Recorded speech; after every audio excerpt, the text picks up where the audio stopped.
Welcome to our channel VN creativities. இன்றைக்கி நம்ம சேனலில் இதை பற்றி பார்க்க போகிறோம்னா ஒரு சூப்பரான செம்ம டேஸ்டான எக் கிரேவி ரொம்ப ஈஸியாக எப்படி பண்ணலாம் அப்படின்றது தான் பார்க்க போகிறோம்.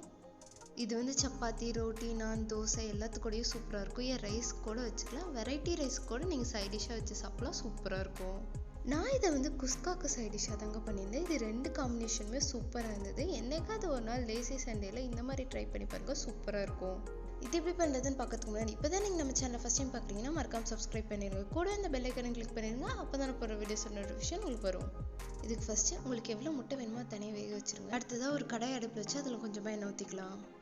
எண்ணெய் நல்லா சூடானதுக்கப்புறமா நான் வந்து ஒரு பெரிய வெங்காயத்தை வந்து ஸ்லைஸ் பண்ணி வச்சுருக்கேன், அதை இதோட ஆட் பண்ணிக்கலாம்.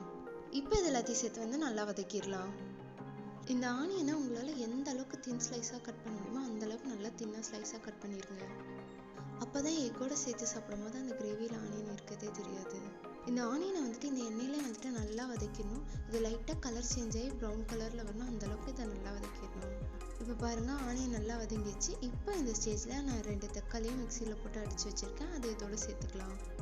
இதுக்கு முடிஞ்ச அளவு புளிப்பு இல்லாத நல்லா பழுத்த தக்காளியாக 2 எடுத்துக்கோங்க, அப்போ தான் வந்து டேஸ்ட் நல்லா கொடுக்கும்.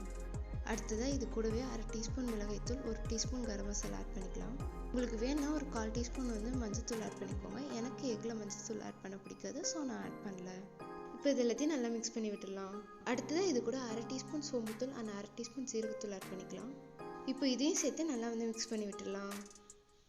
இப்போ இந்த ஸ்டேஜில் வந்து அடுப்பை வந்து லோ ஃப்ளேமில் வச்சுருங்க, அப்போ தான் வந்துட்டு அடி பிடிக்காமல் இருக்கும். இது ஒரு நிமிஷம் வதக்குனதுக்கப்புறமா 1 டீஸ்பூன் அளவுக்கு மல்லித்தூள் ஆட் பண்ணிக்கிறேன். நான் இங்கே வந்து வீட்டில் அரைச்ச மல்லித்தூள் தான் ஆட் பண்ணேன். உங்கள்கிட்ட என்ன இருக்கோ அதை நீங்கள் ஆட் பண்ணிக்கோங்க. இதை நல்லா மிக்ஸ் பண்ணி விட்டுடலாம். இது அப்படியே இதை வந்து 1லேருந்து 2 நிமிஷம் நல்லா அதிலேருந்து எண்ணெய் பிரிஞ்சு வரலாம் நல்லா வதக்கிக்கலாம்.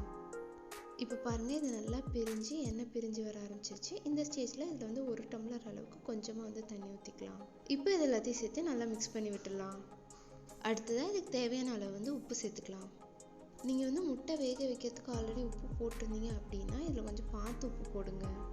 இப்போ இதை நல்லா மிக்ஸ் பண்ணி கொதிக்க விட்டுடலாம். இது கொதிச்சிட்டு இருக்க நேரத்தில் நான் வந்து 1 டீஸ்பூன் அளவுக்கு வந்து கார்ன்ஃப்ளவர் எடுத்து அதில் வந்து கொஞ்சமாக தண்ணி ஊற்றி நல்லா வந்து மிக்ஸ் பண்ணி வச்சுக்க போகிறேன். இது எதுக்குன்னா இந்த கிரேவி வந்து நல்ல திக்கான கன்சிஸ்டன்சி வரணுங்கிறதுக்காக நான் இந்த மாதிரி பண்ணுறேன். இப்போ பாருங்கள், கிரேவி நல்லா கொதிச்சு அதை வந்து நல்லா திக்காகி சைடில் எண்ணெய் நல்லா பிரிஞ்சு வர ஆரம்பிச்சிருச்சு. இப்போ இந்த ஸ்டேஜில் நம்ம கரைச்சி வச்சுருக்கோம் இல்லையா கார்ன்ஃப்ளவர், அதை இதில் வந்து ஊற்றிடலாம். ஊற்றி விட்டு அதை வந்து நல்லா வந்து மிக்ஸ் பண்ணி விட்டுடலாம். உங்களுக்கு வந்து கிரேவி எந்த அளவுக்கு திக்காக வேணுமோ அந்த அளவுக்கு வந்து தண்ணி ஊற்றி நீங்கள் வந்து கொதிக்க வச்சுருங்க. இப்போ பாருங்கள், கிரேவி நல்லா வந்து கொதிச்சு அதுலேருந்து எண்ணெய் நல்லா பிரிஞ்சு வந்துடுச்சு. இப்போ இந்த ஸ்டேஜில் நான் வேக வச்சுருக்க முட்டையை கட் பண்ணி இதில் வந்து ஆட் பண்ணிடுறேன். முட்டையை சேர்க்கும் போது அப்படியே எல்லாத்தையும் கொட்டிடாமல் இந்த மாதிரி 1 by 1 வந்து ஆட் பண்ணுங்கள். அப்போ தான் வந்துட்டு அது உடையாமல் வரும். ஏன்னா நம்ம முட்டையை வந்து கட் பண்ணி சேர்த்துருக்கனால அப்படியே போட்டு நீங்கள் கிளறினீங்கன்னா அது வந்து சீக்கிரம் உடஞ்சிரும். நீங்கள் இந்த கிரேவிக்கு 6லேருந்து 8 முட்டை வந்து தாராளமாக சேர்த்துக்கலாம். நான் இங்கே வந்துட்டு ஒரு 6 முட்டை சேர்த்துருக்கேன்.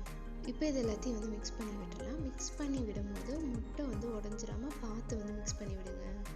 நீங்கள் இதில் வந்து முட்டையை தனியாக எண்ணெயில் ரோஸ்ட் பண்ணி கூட சேர்த்துக்கலாம், அதுவும் நல்லா தான் இருக்கும். உங்களுக்கு ஈஸியாக செய்யணுன்னா இந்த மாதிரி செய்யுங்க. எனக்கு இந்த சண்டே வந்து ரொம்ப லேசியாக இருந்ததுங்க, அதனால தான் நான் வந்து எக் கிரேவியை வந்து ட்ரை பண்ணேன். ஸோ அதனால் நான் பெருசாக எதுவும் செய்யாமல் சிம்பிளாக வந்து இந்த எக் கிரேவி செஞ்சுட்டேங்க. உங்களுக்கும் ஏதாவது சண்டே வந்து ரொம்ப லேசியாக இருக்குது, சமைக்கவே தோணல அப்படின்னா இந்த மாதிரி சிம்பிள் எக் கிரேவி செஞ்சுக்கோங்க. இதை வந்து ஒரு 2லேருந்து 3 நிமிஷம் இந்த மாதிரி நல்லா மிக்ஸ் பண்ணி விட்டு வேக விட்டுருங்க. அப்போ தான் வந்துட்டு இந்த தொக்கோட எசன்ஸ்லாம் வந்துட்டு அந்த முட்டையில் இறங்கும்.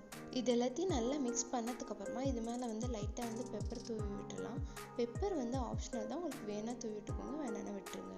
கடைசியாக இது மேலே வந்து கஸ்தூரி மேத்தி எடுத்து நல்லா கசக்கி இது மேலே தூவி விட்டுடலாம். இப்போ அடுப்பை ஆஃப் பண்ணிடலாம். அவ்வளோதாங்க, நம்ம சூப்பரான எக் கிரேவி வந்து செம்மையாக ரெடி ஆயிடுச்சு. இனி இதை வந்து சாப்பிட வேண்டியதுதான்.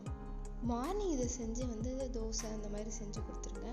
மத்தியானம் வந்துட்டு ஏதாவது 1 pot ரைஸ் வந்து செஞ்சு கொடுத்துருங்க. லைக் வந்து கீ ரைஸ் இல்லை குஸ்கா அந்த மாதிரி செஞ்சு கொடுத்தீங்கன்னா வந்துட்டு வேலை முடிஞ்சது ஈஸியாக. நான் வந்து இந்த எக் கிரேவி வந்து குஸ்காக்கு தான் பண்ணியிருந்தேன். இது 2 காம்பினேஷனுமே வந்து அல்டிமேட்டாக இருக்கும்.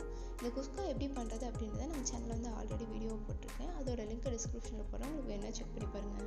இந்த வீடியோவை சிம்பிள் அண்ட் டேஸ்ட்டாக சமைக்கணும் அப்படின்னு நினைக்கிற உங்கள் ஃப்ரெண்டுக்கு ஃபார்வர்ட் பண்ணி விடுங்க. இருக்காமல் இதை செஞ்சு பார்த்தா எப்படி இருந்ததுன்னு எனக்கு கமெண்ட்டில் சொல்லுங்கள். இந்த வீடியோ பிடிச்சிருந்தா லைக் பண்ணுங்கள், ஷேர் பண்ணுங்கள், கமெண்ட் பண்ணுங்கள், மறக்காமல் சப்ஸ்கிரைப் பண்ணுங்கள். தேங்க்யூ ஃபார் வாட்சிங். பை.